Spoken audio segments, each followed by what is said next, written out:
Quando a gente fala de saúde mental, o caminho até um diagnóstico costuma ser bastante longo. A gente já demora até ir num psiquiatra, porque a maior parte de nós só vai num psiquiatra, só vai num médico, depois que a vida pessoal já está completamente desestruturada, completamente desorganizada, quando a gente já largou a mão do volante e o carro capotou. E o tratamento também costuma demorar bastante. E aí, quando o diagnóstico finalmente vem, quando o diagnóstico finalmente aparece, é muito comum que a gente sinta uma sensação de alívio muito grande. A gente quase suspira como se um peso tivesse sido retirado das nossas costas. E dentro dessa sensação de alívio, pode ser que exista um raciocínio que eu considero prejudicial para o tratamento, que é olhar para o diagnóstico como se ele estivesse explicando a sua vida. Que é olhar para o diagnóstico e pensar que ele está explicando a sua vida inteira. Olhar para o diagnóstico como se ele estivesse dizendo quem você é. E eu considero isso muito prejudicial para o tratamento e eu vou explicar o porquê. O seu diagnóstico, ele não foi pensado para você. Né? O seu diagnóstico ele não foi pensado para você. Você já parou para pensar nisso? Ele não foi pensado para você. O meu diagnóstico ele não foi pensado para mim. O diagnóstico de ninguém foi pensado para ninguém em específico. O diagnóstico é como se ele fosse um cômodo de uma casa, como se ele fosse uma sala. Alguns diagnósticos, como o da esquizofrenia, por exemplo, vão ser salas mais estreitas, mais apertadas. E dentro desses diagnósticos vão caber menos pessoas. No caso da esquizofrenia, uma doença mental um pouco mais rara. Então vão caber menos pessoas dentro dessa sala, porque os critérios diagnósticos da esquizofrenia são mais específicos por conta dos sintomas. E por conta dos sintomas, as pessoas dentro dessa sala vão compartilhar histórias clínicas muito parecidas, mas ainda assim vão ser pessoas diferentes entre si. Já outros diagnósticos, como a depressão, por exemplo, vão ser salas enormes e dentro desses diagnósticos vão caber uma galera. Porque o diagnóstico de depressão, por exemplo, ele tem critérios que são um pouco mais genéricos, que são menos específicos. Aí o que pode acontecer? Dentro dessa sala podem ter duas pessoas sofrendo com dificuldades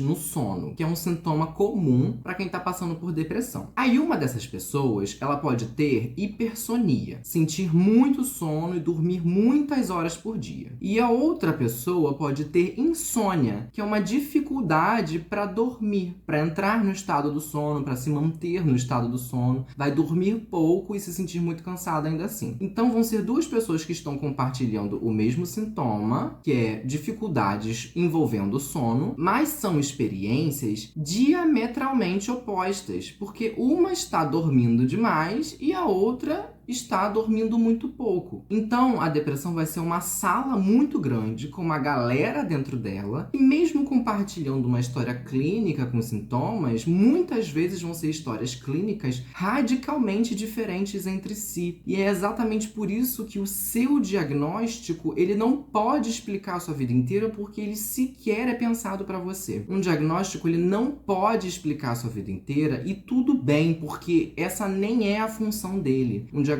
ele não é pensado para explicar a sua vida. Ele vai ser uma categoria que dentro dele tem que caber você e pessoas várias, de diferentes experiências e diferentes histórias de vida. Então não tem como um diagnóstico dar conta do universo de experiências que você é. Você não é um diagnóstico, você é um mosaico de paixões, de objetivos, de sonhos, de vivências. Você é um universo inteiro. Um diagnóstico não dá conta disso. E eu nem vou falar que as pessoas usam o diagnóstico como muleta, que é uma expressão muito comum, porque a muleta, ela ajuda a gente a se locomover, ajuda a gente a sair do lugar que a gente tá quando a gente não consegue se movimentar pelo motivo que seja, assim como uma cadeira de rodas. O diagnóstico, ele precisa ser uma ferramenta que orienta o tratamento, que orienta os profissionais que estão trabalhando no seu tratamento, seja um psicólogo, um psiquiatra, uma nutricionista, enfim, tanto faz. Os profissionais que estão envolvidos no seu tratamento, eles sim devem ser direcionados pelo diagnóstico. Mas se você pegar o seu diagnóstico e der para ele esse poder dizendo que ele explica a sua vida inteira, o que você está fazendo não é usando ele como uma ferramenta. O que você está fazendo é transformando o seu diagnóstico numa bola de aço de 500 toneladas acorrentada no seu tornozelo. Você tá estacionando. Você não vai sair do lugar que você tá. Porque não vai ter motivo pra você sair. Porque o diagnóstico já vai explicar tudo. Você não vai precisar se responsabilizar por nada. Porque todas as explicações já vão estar dentro dele. E aí você não vai precisar olhar pra sua própria vida e entender quais são as demandas que você tem. Porque muitas vezes você tem várias demandas pra resolver. Aí se aparece uma pessoa dizendo que tá muito triste, que tá com dificuldade pra dormir, que tá com dificuldade pra comer, que tá com dificuldade pra trabalhar porque tá chorando o tempo inteiro, que não vê propósito na vida, que nada mais dá prazer pra ela, que ela não vê mais graça em nada, que ela se sente extremamente cansada, fadigada o dia inteiro, enfim. Ela começa a descrever todos os sintomas de uma síndrome depressiva. Se eu carimbo na testa dessa pessoa, depressão, dou um antidepressivo pra ela e mando ela ir pra casa, ela não vai melhorar, ela não vai fazer nada com isso. E aí muitas vezes essa mesma pessoa, ela tá num emprego terrível, um emprego que não faz sentido pra ela, com uma jornada de trabalho e uma carga horária desumana, em que ela só tem tempo pra comer, dormir e trabalhar. Às vezes ela tá num casamento infeliz, num relacionamento amoroso onde ela não se sente querida, onde ela não se sente valorizada, onde ela não se sente ouvida, muitas vezes sofrendo violência. Às vezes essa pessoa tá sofrendo de insegurança financeira. Às vezes ela tem uma dificuldade familiar, ela não tem uma rede de suporte na família dela. Ou às vezes ela não tem nenhum desses problemas. Às vezes a vida tá ótima, mas ela para e olha pra tudo que ela fez e ela não se sente realizada. Ela não se sente feliz, porque deram um roteiro pra ela, falaram assim, ó,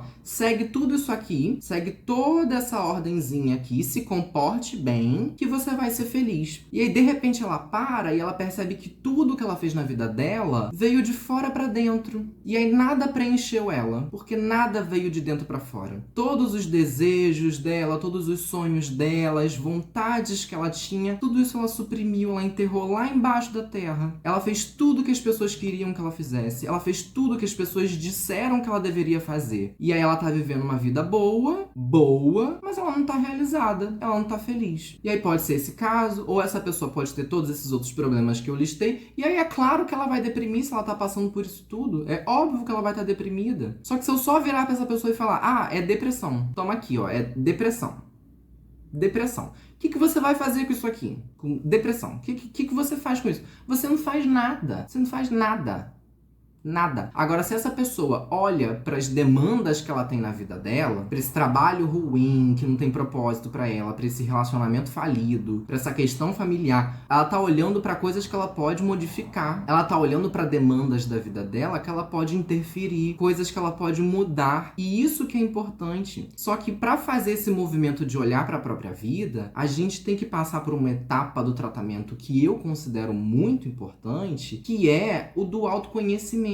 É importantíssimo o autoconhecimento para qualquer tratamento de saúde mental. Porque se você dá esse poder para o diagnóstico, se você diz para ele que ele pode explicar a sua vida inteira, ele cresce tanto, ele infla tanto que ele te engole. E aí você se perde dentro da doença. E aí chega num ponto em que você já não sabe mais o que é você e o que é o transtorno. Isso é perigosíssimo. Porque aí você tira de você a possibilidade de você se conhecer. Através do autoconhecimento, você vai olhar para dentro de si e vai procurar as ferramentas que você já tem para enfrentar as dificuldades e limitações que você tem por causa do diagnóstico e vai poder buscar formas de construir novas ferramentas para poder lidar com essas questões. Agora, se você não se conhece e você está jogando tudo na conta do diagnóstico, se tudo que está acontecendo na sua vida é uma CID, se tudo que está acontecendo na sua vida é uma letra e 2 algarismos, aí você não precisa se responsabilizar por nada que está acontecendo. Aí você não precisa tomar nenhuma atitude, você não precisa mexer em nada do que estava rolando até você adoecer. Porque agora você já tem uma explicação que é um laudo médico. É tentador a ideia de ter uma resposta simples para problemas complexos. Mas se a gente faz isso, a gente está só se prejudicando. Porque se o diagnóstico segura você em vez de te dar uma direção, ele está te estacionando. E esse não pode ser o objetivo de nenhum tratamento. O diagnóstico, ele não explica a sua vida porque ele não serve para isso. Porque ele não foi pensado para você. Eu tinha que falar mais alguma coisa.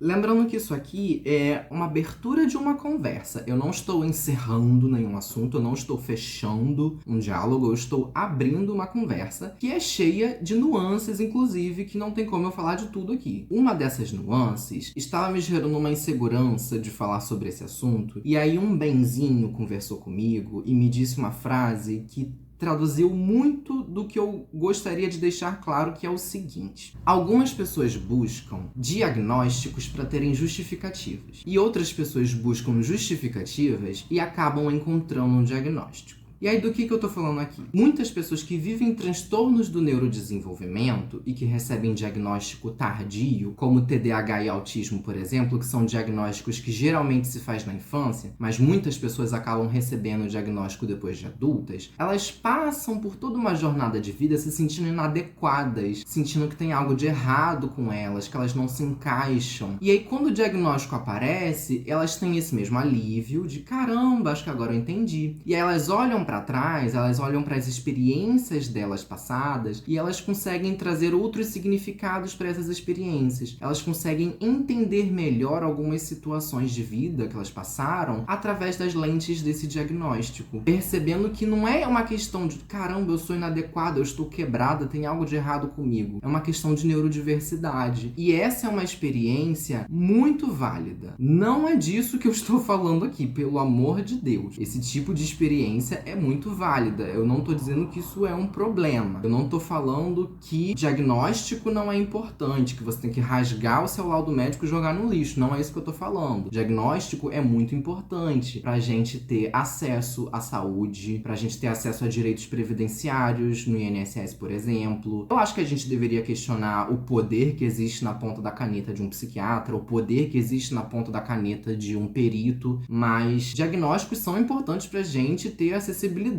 dentro da sociedade. Independente do diagnóstico que eu tô falando aqui, né? O diagnóstico ele é importante pra gente ter acesso à saúde. Não tô dizendo que ele não é importante, pelo amor de Deus. Mas mesmo para as pessoas que recebem diagnósticos tardios de transtornos de neurodesenvolvimento, o diagnóstico ele não tá explicando a vida inteira da pessoa. Ele tá trazendo uma descrição para ela que é importante para a formação de uma identidade que olhe para a neurodivergência dela através de um olhar que não seja somente o da patologia, que é muito importante. Eu acho que é muito válido e importante que a gente tenha esse olhar para a neurodiversidade através da celebração dos diferentes modos de ser e existir no mundo. Então eu acho que o orgulho autista, por exemplo, é super importante e super válido, não que precisem da minha aprovação, mas só deixando claro que não é disso que eu estou falando. Eu tô só falando sobre o que eu considero um problema, que é quando o diagnóstico te faz estacionar, que é quando ele cresce tanto que ele vira você, e você não é um diagnóstico. Você é muito mais do que isso. Seu diagnóstico, ele não pode te prender no chão. Seu diagnóstico, ele não pode te fazer não sair do lugar. Se ele estiver fazendo isso, está prejudicando o seu tratamento.